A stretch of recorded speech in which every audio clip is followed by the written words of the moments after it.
Hi, it's Dorothy Guining with Scrapbooking Quebec. This is video 4 for my 2025 Monthly Moments project, a year-long YouTube series sharing an easy blueprint for a year in review album. When finished, the album will include 12 double-page spreads, one for each month of the year, and the blueprint will include 4 double-page multi-photo designs that can be repeated throughout the album.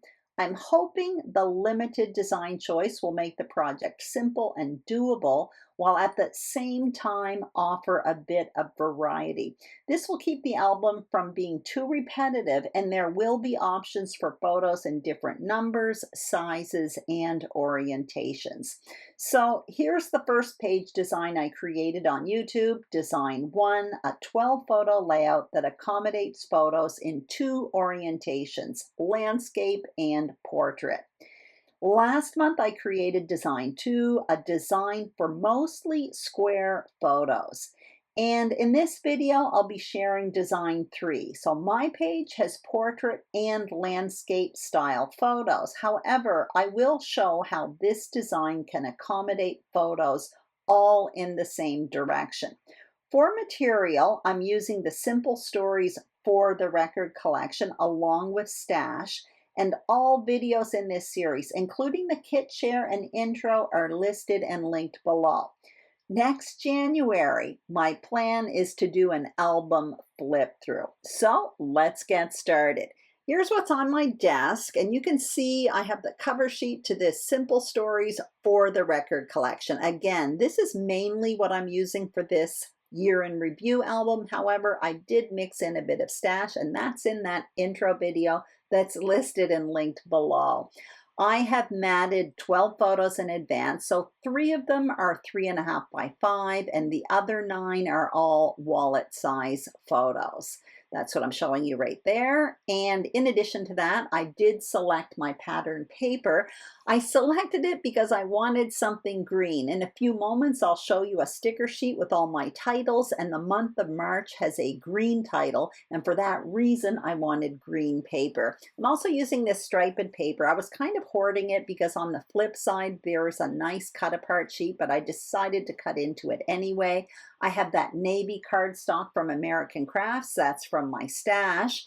And I also have a few sticker sheets here. So this first one I'm about to show you, it was in the collection pack with the paper. And the other one that you see just underneath it, that was sold separately, and it has all of the months of the year. And you can see that March is in green, which is why I selected that green pattern paper.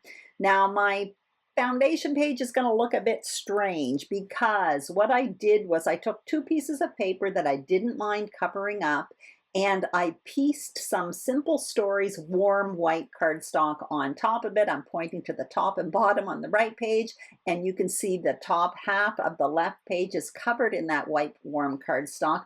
I didn't have very much of that, and I wanted to mat my photos in it, so that's why I used another paper. The other papers there will be covered up with pattern paper later on. I often do that when I'm trying to stretch a certain paper.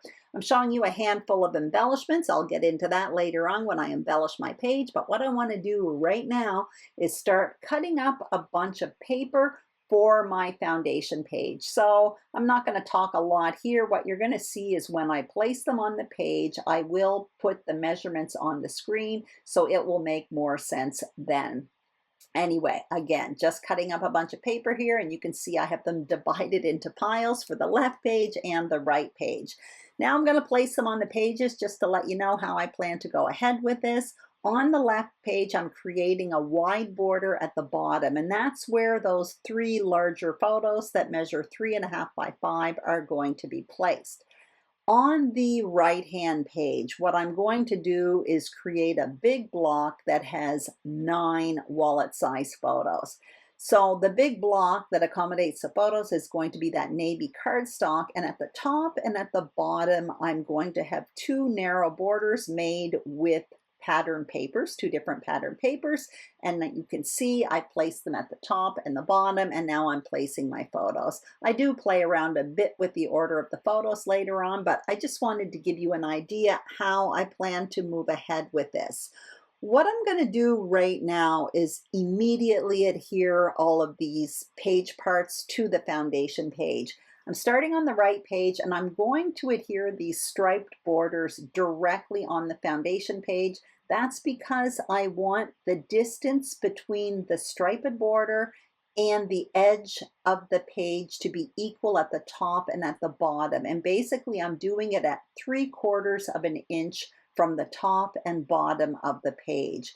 Once I'm happy with that, what I'm going to do is simply adhere these printed green papers behind that navy cardstock. I do that at the top and the bottom, and then I will adhere that big block right on top of my foundation page. In the end, I end up turning off my camera because I fuss quite a bit with measurements, which is very, very typical for me. I'm adhering now, but I stopped it. And off camera, what I did was I adhered that navy strip of paper behind that green pattern paper. You can see that for the left-hand page.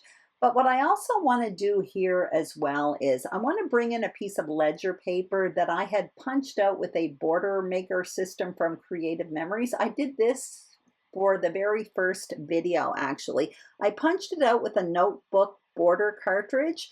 And what I did in that first video, or right after that first video, I took one entire piece of paper and I made a bunch of borders. So far, January and February have these borders, so I'm going to do it for March as well.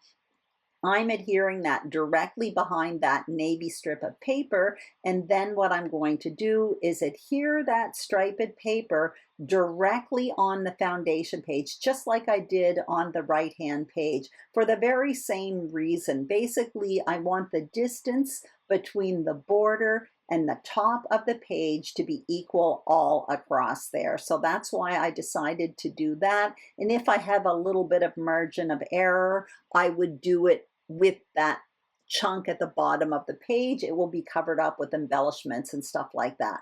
Anyway, I have no idea if that makes sense at all. I just wanted to make sure that that off-white border at the top, that warm white cardstock, was equal all across the top of the page. So now you can see I've adhered that bottom chunk and I'm ready to place my photos on this page. So now I'm kind of playing around with the order of the photos, and I am really filling it up with all of those little blocks.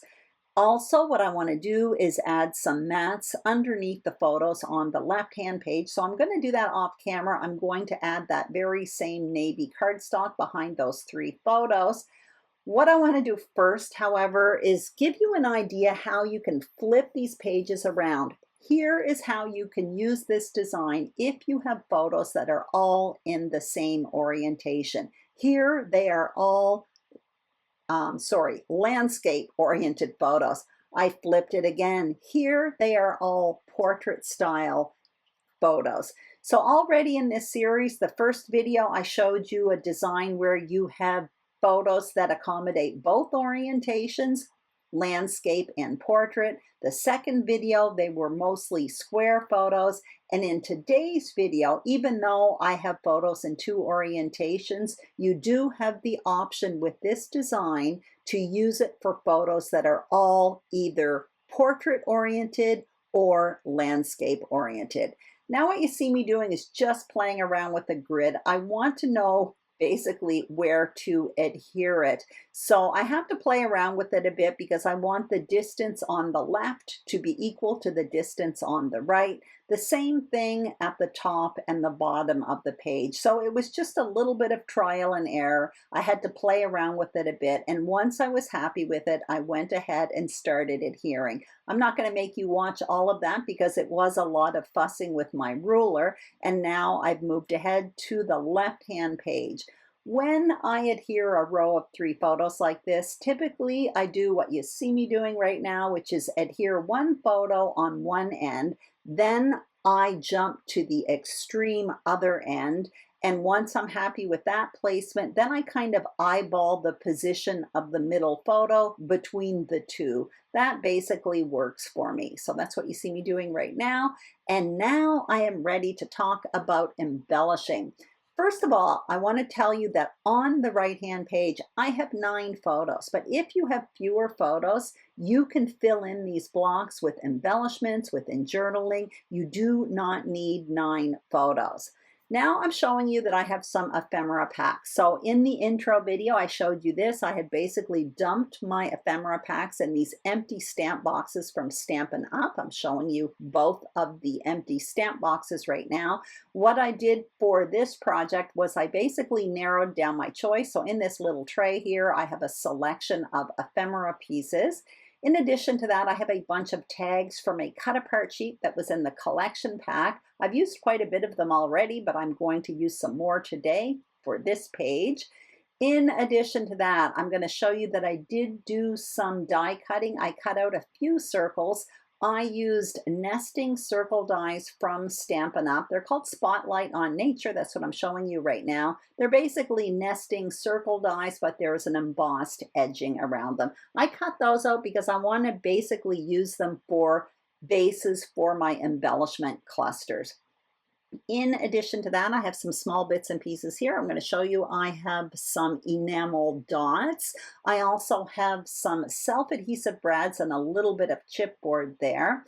I have a sticker book. This is from Simple Stories. I'm going to use this to put the year 2025 on this page. I have a chipboard collection as well. This is again from the For the Record collection, and I have those 2 sticker sheets that I showed you earlier, one with the months of the year that I've been using as titles, and the other one with basically images and wordy bits. So the first thing I'm going to pull out is the title off that sticker sheet because I know I'm going to be using that, and I'm going to put it on wax paper. And I also want to place those circles basically to establish the 3 spots where I plan to create embellishment clusters. So you can see I put one by the title there. I put one in the top right. The other one I kind of have it at the bottom right. That floats around a bit and does change throughout the process. I decided to cut that large one in half because at this point I think I'm going to have most of it up by the word March, but just a hint of it at the bottom right. That changes later on in the process. What I want to do first is work on the title embellishment area because that's going to be my main embellishment area. It has been that way for the previous 2 projects in this project as well for January and February. So I pulled out from the chipboard piece, or the chipboard collection, I should say, the details in red. I like that, but that's going to get me to pull out more red later on in the process. I also added that half circle there along with the tag over on the left-hand page. Now I'm at the top right, so I also have that medium-sized circle, and I pulled out a few tags, like the green repeats the green in March, but for some reason I liked the yellow, so I ended up putting the yellow there. What's going to happen with these clusters is I'm going to start going around trying to repeat color, and I'm already doing it. You can see me tucking in a little red label in the top right. It says file number. I pulled that out because I wanted to add some red there to repeat the red that's in the word details on the left-hand page. And even though details is much more prominent and that label is very, very small, it still acts as a balancing item for that cluster in the top right. Now I am fussing with the 3rd cluster, and I am having a bit of trouble, mostly because of that circle there. I pulled out that chipboard camera in green, and I like how that repeats the green that's in both other embellishment clusters. On the sticker sheet, I get that circle. It says, keep looking up. I like that. I also like that it repeats the yellow that's in that tag in that cluster just above it. What you saw me do there, and now I've lost it, was I added a little red heart on top of that camera, but for some reason I lost it. And what I ended up doing off camera, you can see I have a smaller circle now. Basically, I had a large circle. I felt it was just too big for there. So I took it and off camera, I cut myself out kind of a medium-sized circle, and I'm happy with that. At this point, you can see where it's placed, but I do end up moving it more towards the bottom of the page. You can see I kind of tucked it underneath one photo, overlapped another. I have my camera along with that yellow circle. I'm happy with the placement, but I can't find that red heart. And I wanted that red heart to repeat the red that's in the two other clusters. Now, I go ahead and start adhering these pieces, even though I haven't found my red heart yet. But spoiler alert, I do end up finding it. What I am missing at this point, I can see it on the screen, is yellow in the cluster up by the title. I have green, yellow, and red in both of those clusters on the right-hand page. Eventually, I will have red in that third cluster when I find that heart. And if you look at the cluster on the left-hand page, mainly what I'm seeing is green and red, but I don't see yellow. In the end, once I have all of these pieces adhered to the page, I come back and add finishing touches, and I basically tidy up the clusters, looking for anything that's missing and adding little bits and pieces. So now I've moved ahead to the left-hand page. I adhered that half circle. I'm working with the layers here. You can see that the half circle is behind that blue cardstock. That tag is behind that green printed paper. I adhered the word March flat to the page, and now I'm using a little bit of liquid adhesive just to reinforce that chipboard piece with the word details, which kind of overlaps March. So I'm happy with all of that. At this point, I plan to do a tiny bit of journaling in that semicircle that's popping out from behind that blue border, and I will do that later on. Now I am looking for smaller bits and pieces. So I really want that red heart that I lost, and finally I found it. So I'm going to adhere that right on top of the lens of that green camera. That gives me green, yellow, and red there. I'm happy about that. I want to finish off my tag, so I decide to put these red enamel dots in each one of them, and that kind of reinforces the red in each one of those clusters, so I'm happy about that. Now what I'm doing is looking for something yellow to put in that cluster by the title. And in the end, I decide to go for these wordy bits that are on this sticker sheet. So for the yellow one, it says the good and the bad, something like that. Then I end up adding two more pieces. The green one says documented, and I add a pale blue one that says for the record. So I have it on wax paper. I'm kind of playing around with placement. I thought of putting it on that striped paper underneath the word March, but I didn't think it had much of an impact. So now, as you can see, I'm adhering it basically bumped up to the middle edge of the page, and I'm putting it towards the top of the page. And I quite like that because that cluster ends up being kind of elongated, just one piece on top of the other, and I think it has a nice impact. I do want to add the year 2025, so I'm going to end up doing that in those alpha stickers from Simple Stories. And I find the number 3 on one of the sticker sheets. This is the month of March, the third month, so I put it in that cluster in the top right. And once again, I am showing you how you can flip this design around so you can have these photos all in the same orientation. Basically, all I have left to do now is my journaling. But what I want to do right now is add a pocket for more in-depth journaling and a few extra photos. So basically, I'm creating a pocket and I'm adhering it to the back side of my right page. So that paper there measures 5.5 by 8, and I'm adding adhesive to 3 sides of it. The open side is going to go towards the top of the page, and what I will do is slip a card in there, and in there I will have private journaling along with a few extra photos, and it will be accessible from the page protector through the top of the page. I am fussing with that. I had cut my card 1 inch smaller than the pocket, but I'm taking another 1/4 inch off. So basically the width of my pocket is 5.5 and the width of my card is 4.25.